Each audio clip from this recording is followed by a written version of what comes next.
Hello, all, and welcome to Are You Hooked, where we discuss how a TV show captivates an audience. My name is Jennifer Hahn. And I'm Sarah Callan. And we are fascinated by what draws people into a story and want to better understand how the pieces that get us hooked onto a TV show all work together.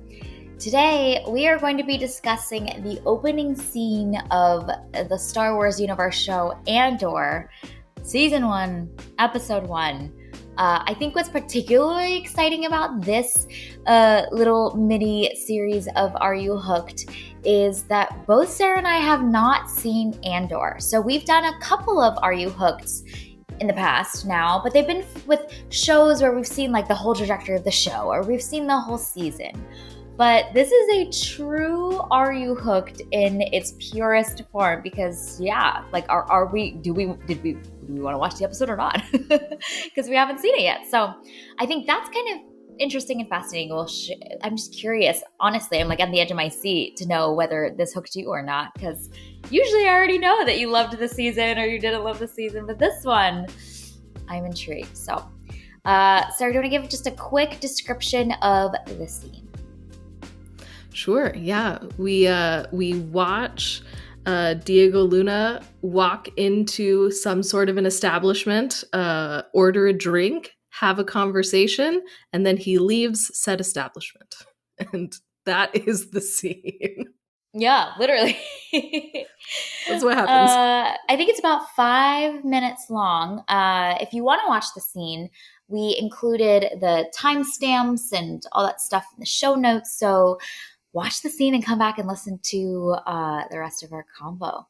All right, let's dive in. So, Sarah, based on this opening scene of Andor, are you hooked on the show or not?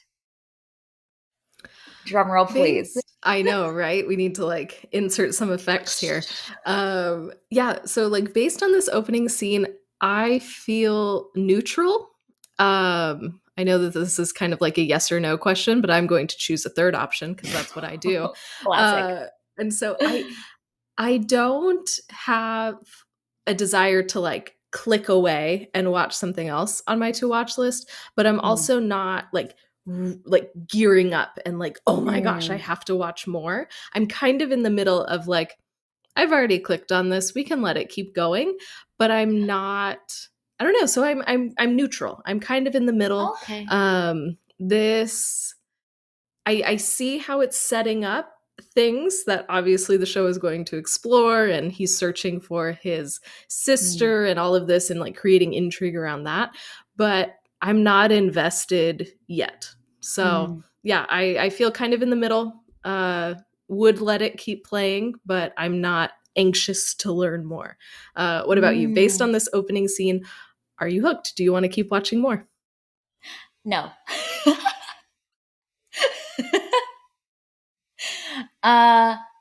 Yeah, I think it's a combination of a couple of things because I was really trying to understand why. By the way, I've heard amazing things about this show. So honestly, I would keep watching the show because of testimonials of other people more than the scene itself. I've heard friends that love Star Wars, friends that don't love Star Wars, just all rave about this show. People always say this is the best spin-off TV show in the Star Wars universe that they love. All the commentary apparently around fascism and the state of the world today is also all baked in there that I've heard about. So I'm intrigued by what I've heard more than what I've watched. I think what this opening scene has done for me that's most interesting is the world. I'm intrigued by that bubble window alleyway. That was my fixation of this scene, and the people in the windows and kind of the cynicism of the world, I think, is very felt, obviously, from the opening scene. But I'm not invested in this protagonist. I feel like we don't really learn too much about him. I think maybe part of the point is to create this mystery and intrigue. But I think as this primary person that is the center of this story arc, I'm assuming, I feel like it didn't quickly get me to be ooh, who is this person, And I think the missed opportunity that I felt was in how he responds to the two men at the bar that are egging him on. I just feel like he's kind of neutral. And I would have either loved to see him flip a shit on them and like, show some of that like brashness if that's who he is as a character, or if he's completely shut down and cold. I would have wanted more of that iciness too, but he's just kind of even keel. And maybe I'm wrong, and that's part of like the charm of the character and what endears us to him over the course of the show. So maybe if we finish watching this first episode, I will eat my words. But I think from just this 5-minute scene alone, there isn't enough intrigue or even dissonance sometimes with who this male protagonist is. I was actually thinking a lot about the Succession opening scene, because it also is primarily like one character that we're following, one male character. And that scene does an amazing job of showcasing the dissonance of Kendall as a character. He's thinks he's larger than life and rapping to himself, and then it cuts to silence, and he's kind of a fool and he's kind of ridiculous, and that's really interesting. I'm like leaning in, because how this character sees himself and what he feels is very different from what the world is perceiving, and that's interesting. But I didn't have enough to, I think, chew on with our primary protagonist in this one. So I think that's what's missing for me. This opening scene did an interesting job of creating some intrigue about the world, but I also do feel like we've seen a lot of like jaded, cold, dark, cynical, futuristic sci-fi worlds up until this point. So honestly, this scene made me just want to go watch Blade Runner 2049. Maybe because I'd mentioned in a conversation earlier that day, and then watching this scene, I was like, it kind of feels similar in vibe. There's like these like holographic images of women that are these like false senses of connection and affection that obviously these characters that are in a lonely world are craving. Like, oh my God, I'll go watch this other movie. So I think on the whole, this didn't work as well for me, but those are a couple of my like notes and revisions for how I think this could be better.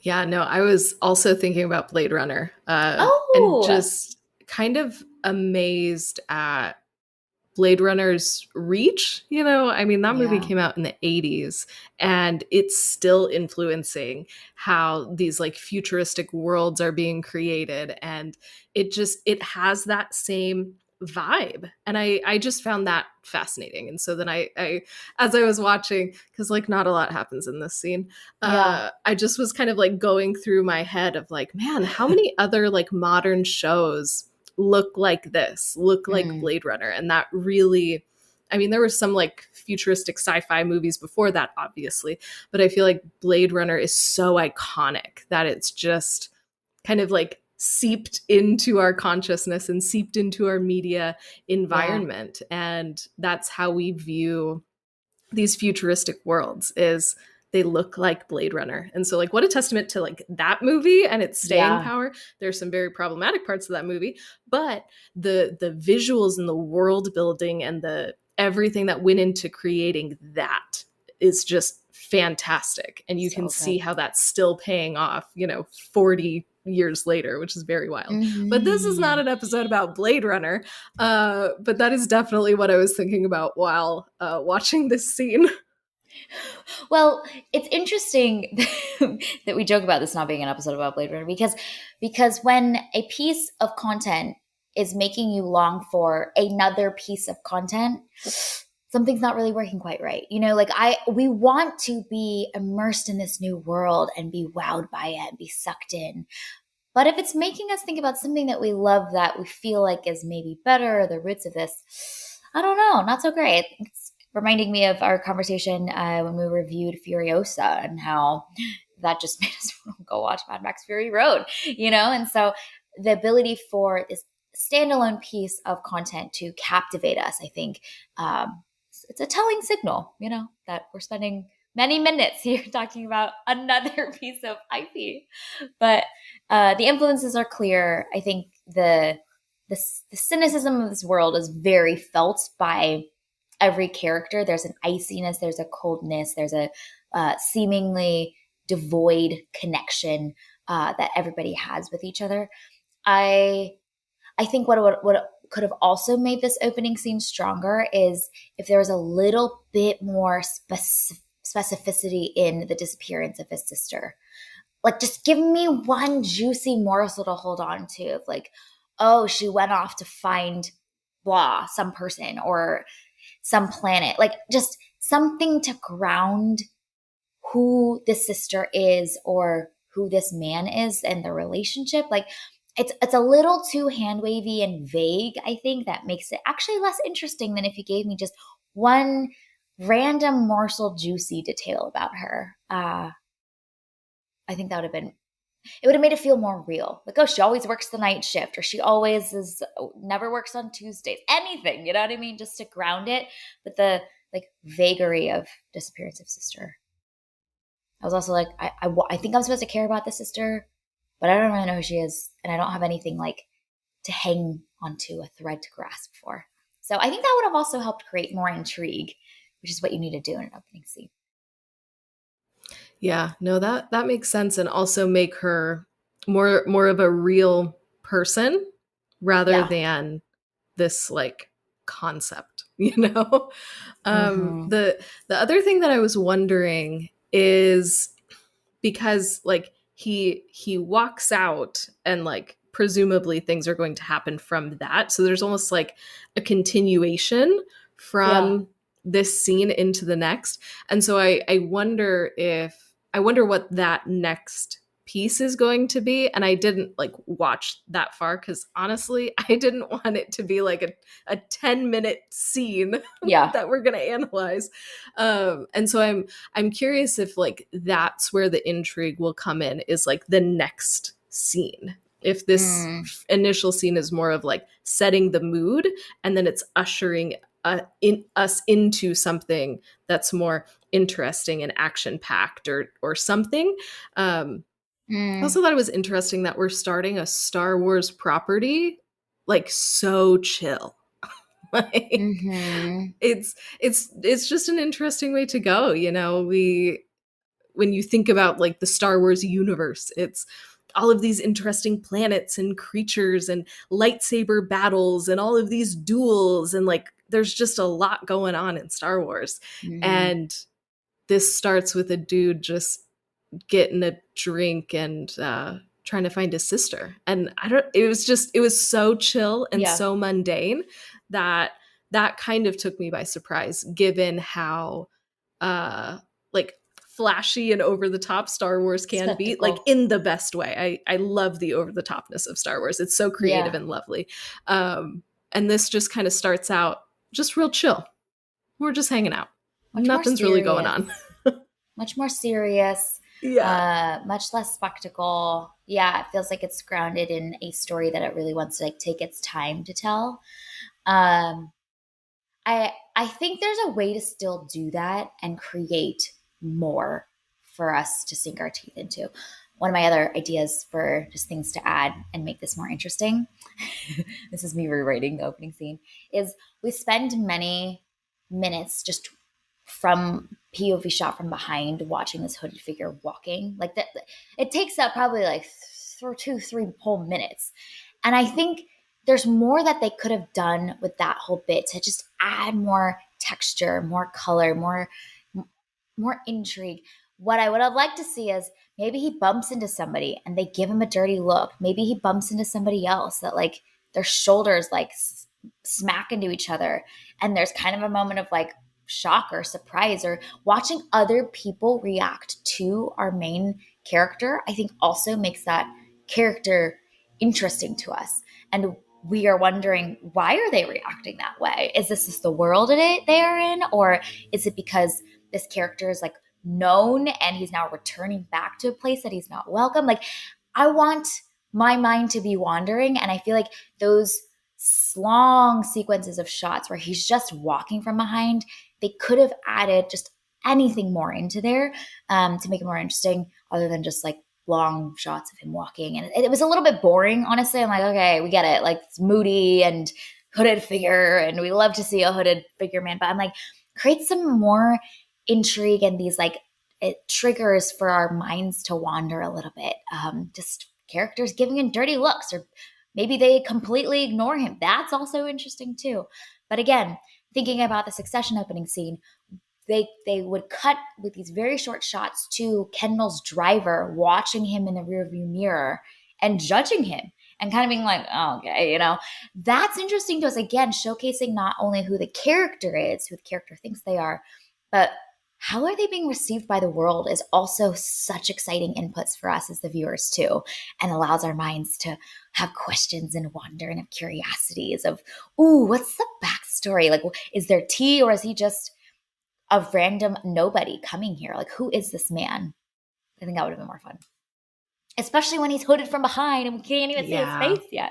Yeah, we don't even know who this guy is. Yeah. Like, yeah, that would have been more interesting. I think there was also an opportunity to play up the like company town kind of business too, because they flash some text on the screen that means nothing to me as a viewer. Yeah. And so I think there's a way to like show that this is a company town, this is run by like a corporation or something, through those subtle things in like the background. Let's have some signage, or let's have billboards. The person that he bumps into is wearing a company uniform, and you're seeing like multiple people like that, and he's the only one that's dressed in this hood. So like there's some way, I think, like visually, if there was more people populating that area, that would tell us more about the world, and we could infer some things about this character at the same time, as opposed to just him walking alone for like multiple minutes. And I love that idea around him bumping into people that maybe are dressed or look very different from him, because again, it adds to those questions, which I think we feel by the end of the scene, which is he's not comfortable here. He's not really supposed to be here. He's somewhere with a goal, but this is not his home. He's entering a place that he does not belong. And why? And what has caused him to be here? And I think creating that feeling of separation, of being an outsider, would have also added to the characterization, to the world, all that goodness. Give us some billboards with like just gross corporate propaganda and like sliminess, like showcasing how sinister this world is, and that oppression and control from the corporation that's kind of overseeing this town. Like add that to the atmosphere too, with the rain, and it would have been so cool. So this might be a show that probably like heats up over time and like is more of a slow burn, but we demand better. There's a lot of these little details that I think add to the atmosphere and the efficiency with which to tell a story quickly and well and in a meaty way. Yeah, and I think they try to do that. Like, he doesn't know when to pay for his drink. The two dudes at the bar are obviously dressed differently than him. So they're like trying to do some of these things, but it's almost like too subtle and almost too late. Or, that could have been a good enhancement to a more interesting, like, walking in shot. Yeah. Maybe it's us just being impatient viewers, but I'm like, I think the too late comment you made is quite accurate. Like that, all that intrigue is very, very meaty and whatnot, but it's already like minutes in, and I'm already like, okay. But I eat my words by the end of when we finish watching this episode and discuss the closing scene. So we'll never know, jury's out. All right. Yep. Well, this will be fun because we're 5-ish minutes into an episode that is 41 minutes long. So we'll see what those other 35 minutes have in store for us, and we'll see in the next episode how you feel after that. Right. We will be back for sure to just talk about the closing scene of this first episode, in which I might just come back and look, I think I need to watch this show. So we might do 180, but we shall see. This might be a slow burn. All right. Well, this is our discussion of Andor's opening scene. You can find it available to stream on Disney+. Thank you for listening to this episode of Are You Hooked?, where we discuss how a TV show captivates an audience. You can subscribe to this podcast on Spotify, Apple Podcasts, or wherever you tune to your favorite shows.